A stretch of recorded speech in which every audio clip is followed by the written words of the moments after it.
कार्तिक महामहत्तम अध्याय 22। हरे कृष्णा, राधे राधे। कल कार्तिक महामहत्तम के 21वें अध्याय में हमने गंगा उत्पत्ति और भगवान विष्णु के वामन अवतार की बहुत सुंदर कथा का श्रवण किया था। अब आज इस अध्याय में हम गंगा जल की महिमा का वर्णन करते हैं। शुरू करते हैं।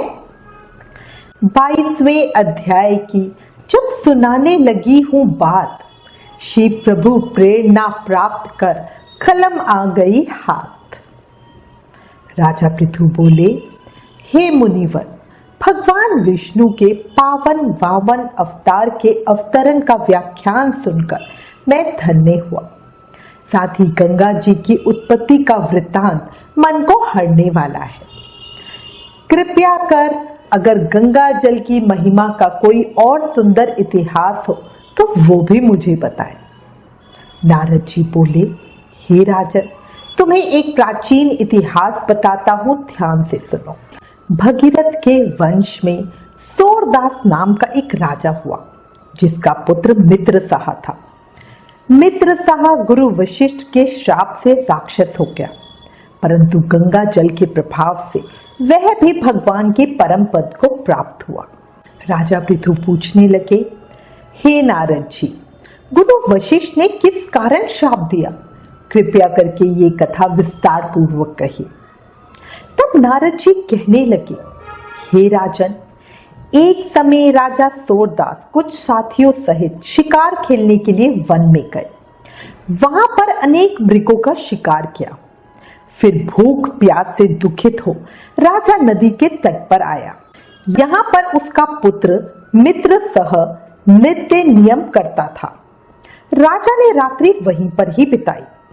प्रातःकाल होते ही वहां से उठकर फिर शिकार की तलाश में चल पड़ा। कुछ दूर जाकर राजा ने देखा कि पर्वत की कंदरा में एक व्याघ्र और व्याघी मैथुन कर रहे हैं। राजा ने उनको देखते ही धनुष और बाण चढ़ाया और उन पर छोड़ दिया। बाण के लगते ही व्याघी घायल होकर वहीं पर गिर पड़े और थोड़ी देर बाद मर गए। तब व्याघ्र राक्षस रूप धारण कर बड़े क्रोध में आकर कहने लगा, राजन, तुमने मेरे साथ बड़ा अन्याय किया है, इसका बदला मैं तुमसे अवश्य लूंगा। ऐसा कहकर वह राक्षस अत्यंत दुखित हुआ। तत्पश्चात राजा ने अपनी नगरी में आकर संपूर्ण वृत्तांत अपने मंत्रियों से कहा। कुछ समय बीतने पर राजा सूरदास ने मुनियों को बुलाकर अश्वमेध यज्ञ किया और गुरु वशिष्ठ जी ने विधि पूर्वक ब्रह्मादि देवताओं को हवि देकर यज्ञ समाप्त किया। फिर स्नान करने के लिए नदी के तट पर चले गए। इतने में वही राक्षस, जिसकी राक्षसी को राजा ने वन में मार दिया था, क्रोधित होकर अपना बदला लेने के लिए वहां पर आया और गुरु वशिष्ठ जी को वहां पर ना देखकर उन्हीं का रूप धारण कर राजा से कहने लगा, राजन, हम मांस खाएंगे, अंततः हमारे लिए मांस बनवाओ, हम स्नान करके अभी आते हैं। इतना कहकर वह वहां से चला गया। फिर उसी राक्षस ने रसोइये का रूप रखकर राजा को मनुष्य का मांस पका कर दिया।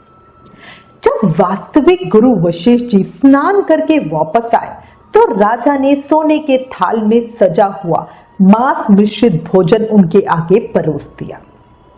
तब गुरु जी ने ज्ञान दृष्टि से मनुष्य के मांस का भोजन जान लिया और क्रोधयुक्त होकर राजा को श्राप दिया, राजन, तुमने हमको मनुष्य का मांस खिलाने की चेष्टा की और राक्षसों का भोजन दिया, सो तुम भी राक्षस हो जाओ।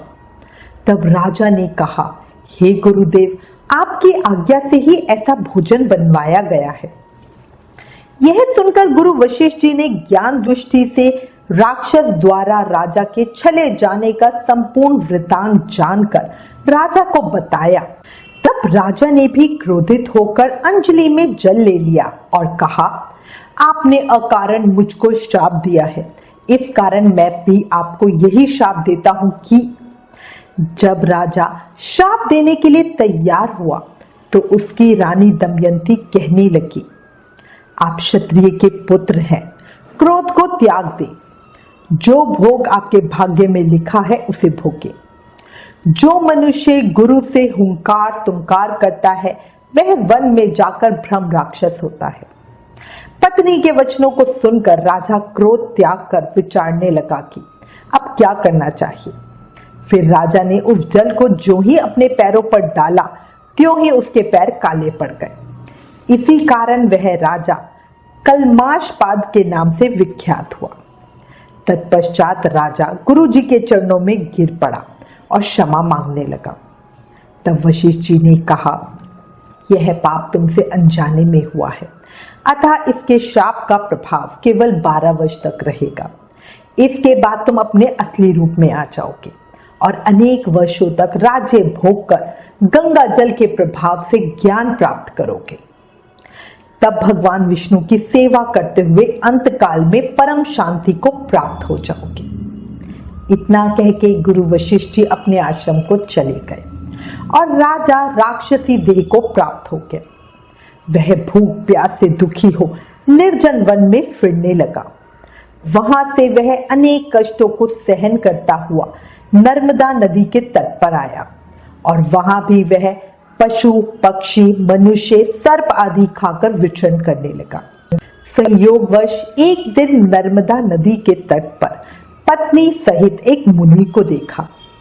भूख से पीड़ित होने पर जैसे व्याघ्र मृग को पकड़ लेता है उसी प्रकार उसने मुनि को पकड़ लिया। उसकी पत्नी ने जब अपने पति को राक्षस के हाथों में देखा तो वह राक्षस देहधारी राजा के आगे हाथ जोड़कर विनय पूर्वक बोली, आप मेरे पति को मत मारो। आप वास्तव में राक्षस नहीं वरन सूर्य कुल में उत्पन्न मित्रसह नामक राजा हो। मेरा पुत्र अभी बालक है, अतः मैं बिना पति के इस वन में कैसे निर्वाह करूंगी।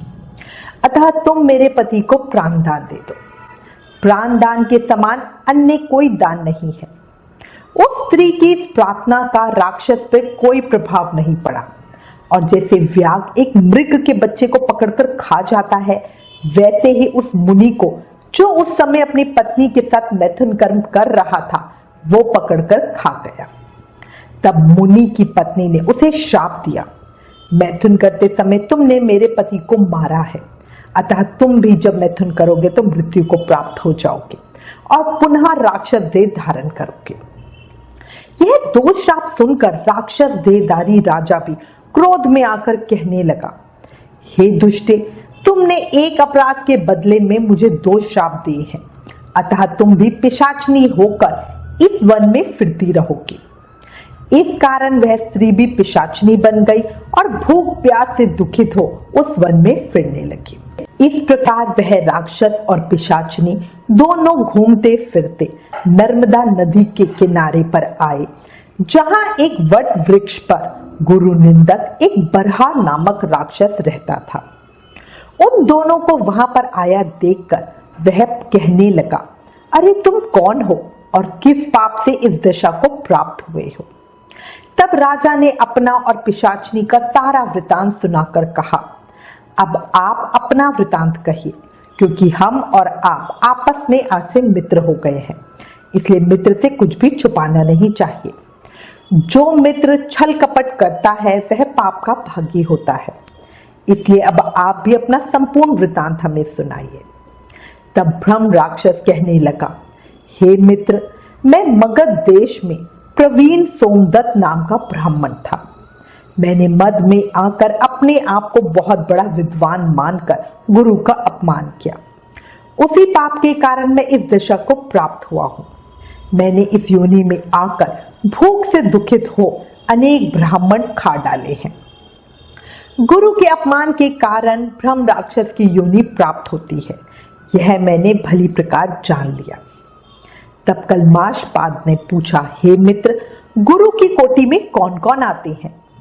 यह सुनकर सोमदत्त ने कहा, वेदों को पढ़ाने वाला, सुनाने वाला, नीति शास्त्र तथा वेदों की व्याख्या करने वाला, वेदों के संदेह को दूर करने वाला, भय से रक्षा करने वाला, अन्नदाता, शिक्षा देने वाला, बुरे कर्मों से रोकने वाला, श्वशुर, मामा, पिता, ज्येष्ठ भ्राता, गर्भ से मरण प्रियान संस्कार करने वाला तथा राजा, इन सब की गुरु संज्ञा है, इसलिए इन सब की वंदना करनी चाहिए।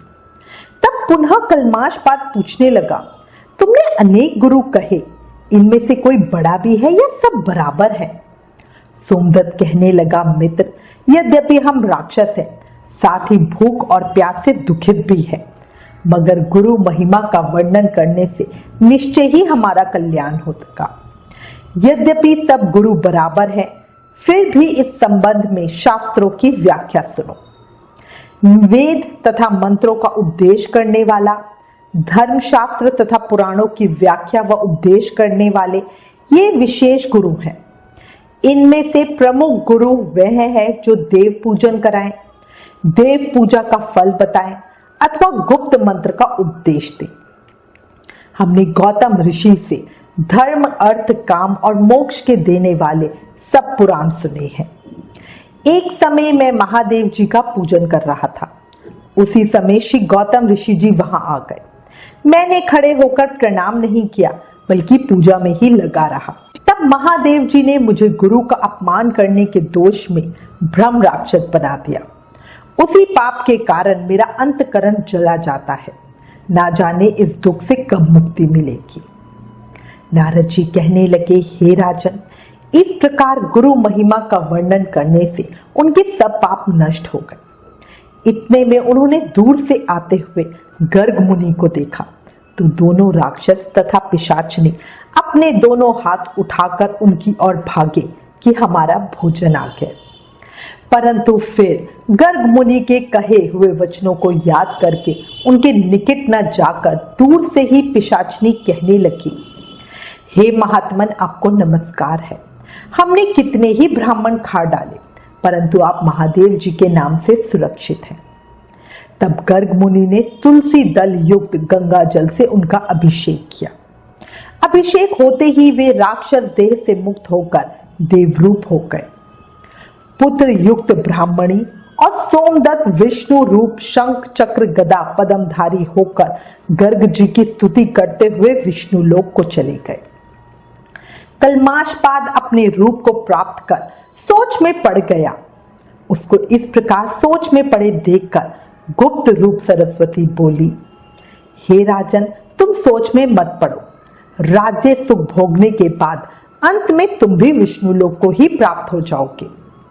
इन वचनों को सुनकर राजा आनंदित हो गया। तत्पश्चात उसने अपने गुरु का स्मरण किया और गर्ग ऋषि को प्रणाम करके श्री गंगा की स्तुति की। फिर विष्णु जी का स्मरण करता हुआ काशी को चला गया। 6 मास तक काशी जी, गंगा और विश्वेश्वर महादेव के दर्शन करता हुआ अति आनंद के साथ अपने राज्य को आया। तब गुरु जी ने उसका अभिषेक किया। तत्पश्चात अनेक भोगों को भोग कर अंत काल में मोक्ष को प्राप्त हुआ। नारद जी कहने लगे, इसमें आश्चर्य जैसी कोई बात नहीं। भगवान का गुणगान करने से मनुष्य अवश्य में मोक्ष को प्राप्त हो जाता है। गंगा के स्नान से मनुष्य के करोड़ों जन्मों के पाप दूर हो जाते हैं। यही हमारे कार्तिक महामहत्तम के 22वें अध्याय का विराम। कल कार्तिक महामहत्तम के अगले अध्याय को सुनेंगे। तब तक नाम जाप करते रहें और याद रखें, कलयुग केवल नाम आधार। प्रेम से बोले, हरे कृष्ण कृष्ण कृष्ण हरे हरे, हरे राम राम राम हरे हरे। जय श्री कृष्ण।